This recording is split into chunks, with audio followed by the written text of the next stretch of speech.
भी आज तक अदालत में पेश नहीं हुए। अदालत मैजिस्ट्रेट की हो या अदालत लाहौर हाई कोर्ट हो या अदालत सुप्रीम कोर्ट हो, अदालत का एहतराम, हर अदालत का एहतराम अपनी जगह पर मुकद्दम होता है। इमरान खान साहब का जो आज दोबारा पेश ना होना जफर इकबाल की अदालत में और कह देना कि आज भी मेडिकल की बेसिस के ऊपर कहा गया कि इस्तिस्ना दी जाए हाजिरी से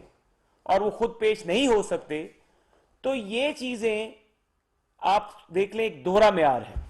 कि एक तरफ तो खान साहब जो कि इंसाफ के दावेदार हैं, रियासत मदीना के दावेदार हैं,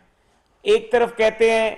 कि हमें हजरत उमर रजी तआला अन्हु की मिसालें सुनाते हैं और तोशा खाने में से वारदातें डालते हैं, घड़ियां चोरी करते हैं, मोबाइल फोन चोरी करते हैं, डिक्लेयर नहीं करते और करोड़ों अरबों रुपए का सामान जो है उसकी कम कीमत लगवाने के बाद अपने गोशवारों में जाहिर नहीं करते। और जब वो चोरी पकड़ी जाती है, रियासत मदीना का जो अलम बरदार है, झूठा जो ये शख्स है, और जब वो चोरी पकड़ी जाती है और वो मुकदमा एक सेशन अदालत में जाता है, तो ये जो इंसाफ की बात करने वाला है और पूरी कौम को लेक्चर देता है रियासत मदीना का, ये शख्स खुद इंसाफ की अदालत में कटहरे में पेश नहीं होता। और जब ये कटहरे में पेश नहीं होता तो ये अपने आप को किस बुनियाद के ऊपर ये कहता है कि जी मैं इंसाफ का और मैं रियासत मदीना का अलम बरदार हूं। अगर यही सूरत हाल है तो क्या अदालतें अपना एहतराम नहीं करवाएंगी? क्या जफर इकबाल साहब की अदालत में एक शख्स का ना पेश होना, चाहे वो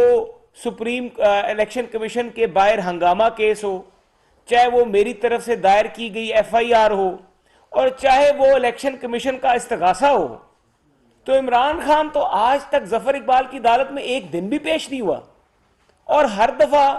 मेडिकल की बुनियाद के ऊपर इस्तिस्ना लेने की कोशिश की जाती है। मैंने आखिरी पिछली तारीख पे भी जो मेरा जाती मुकदमा था, FIR थी, उसके मैंने अदालत से गोशगुजार भी किया था कि इमरान खान का तिबी मुआयना कराया जाए। ना ये उस मुकदमे में शामिल तफ्तीश हुआ, बाबर अवान साहब को पता ही नहीं था, उन्होंने कहा जी ये शामिल तफ्तीश भी हुए हैं। तो जब मिसल खोल के जज साहब ने देखी तो पता लगा कि उनका कोई बयान अभी तक सफा मिसल पर मौजूद नहीं है, यानी कि वो तफ्तीश में शामिल ही नहीं हुए। और उसी तरह से अगर वो तफ्तीश में भी शामिल नहीं होते, उसके बाद वो अदालत में भी पेश नहीं होते, तो मैं मौजूद अदलिया से ये जरूर एक सवाल करूंगा और ये मुकदमा उनके आगे पेश करूंगा कि क्या ये रूल ऑफ लॉ का मजाक नहीं है जो इमरान खान ने बनाया हुआ है कि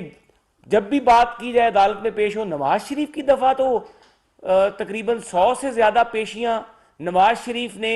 बाय रोड ट्रेवल करके लाहौर से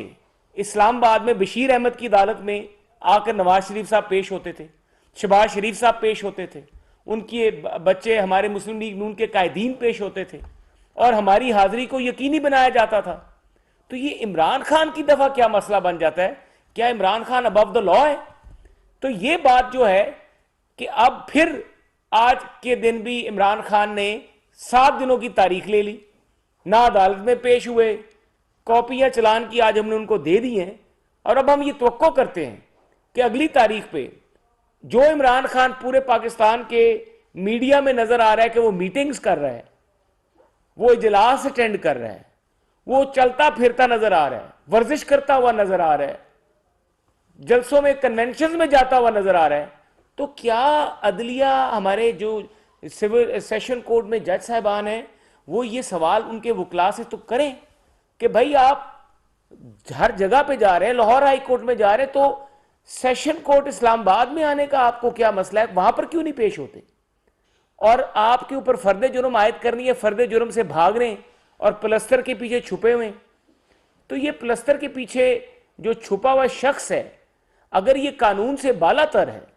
और कानून से बड़ा है तो फिर हमें बता दें और हम भी लोग ये समझ लेंगे कि भाई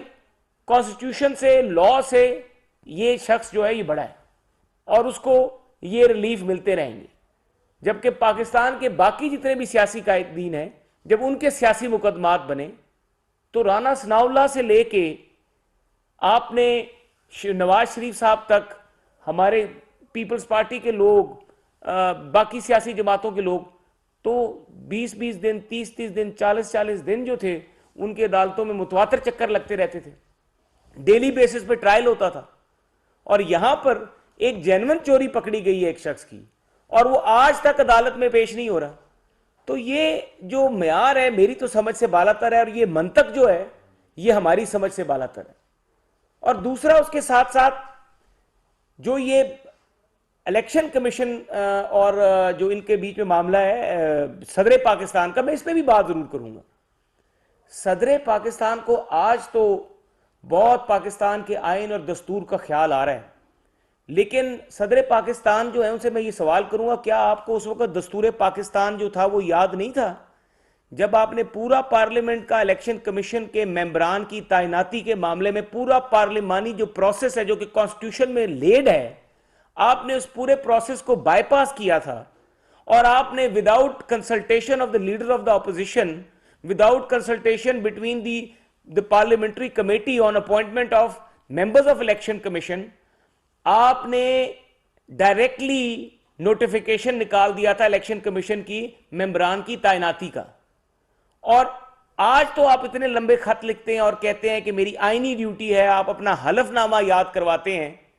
तो आपको उस वक्त अपना हलफनामा याद था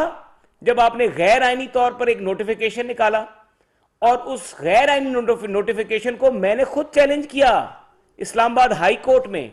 मैंने पिटीशन फाइल की ऑपोजिशन के मेंबरान की तरफ से, जिसके बाद आपके उस नोटिफिकेशन को, इलेक्शन कमीशन के मेंबरान की तैनाती वाले नोटिफिकेशन को इस्लामाबाद हाई कोर्ट में चीफ जस्टिस अतर मिनल्ला ने सेट असाइड कर दिया और कहा कि यह गैर आईनी है। वो तो आपके साथ लिहाज हो गया, और आपके ऊपर तो उस वक्त कंटेम्प्ट ऑफ कॉन्स्टिट्यूशन आपके ऊपर लगा देनी चाहिए थी।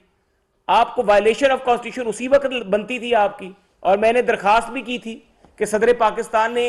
हलफ की खिलाफ वर्जी कर दी है, इनके खिलाफ एक गैर आईनी कदम उठाने के ऊपर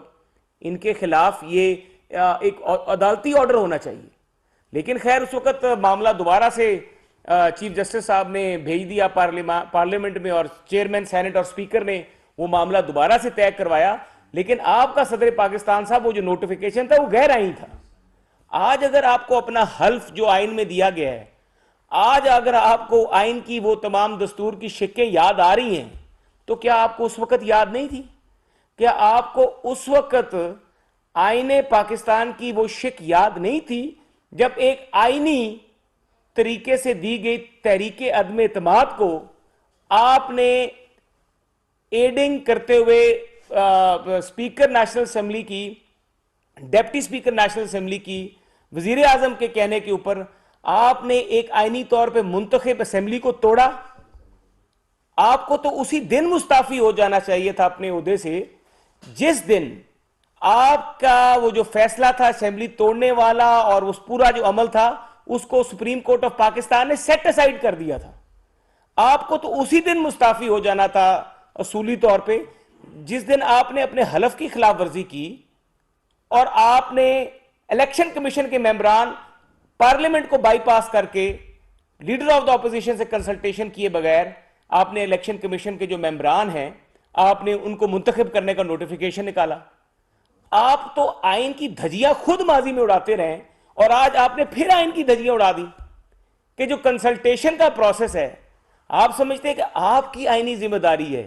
कि आपने निकालना, लेकिन उसके अंदर एक लफ्ज लिखा हुआ है कानून में, कंसल्टेशन। तो आप कंसल्टेशन करने के पाबंद हैं। ना आपने माजी में कंसल्टेशन की ऑपोजिशन के लोगों से, इलेक्शन कमीशन के ऊपर आपने उस वक्त भी दबाव डालने की कोशिश की, और यह रिकॉर्ड का हिस्सा है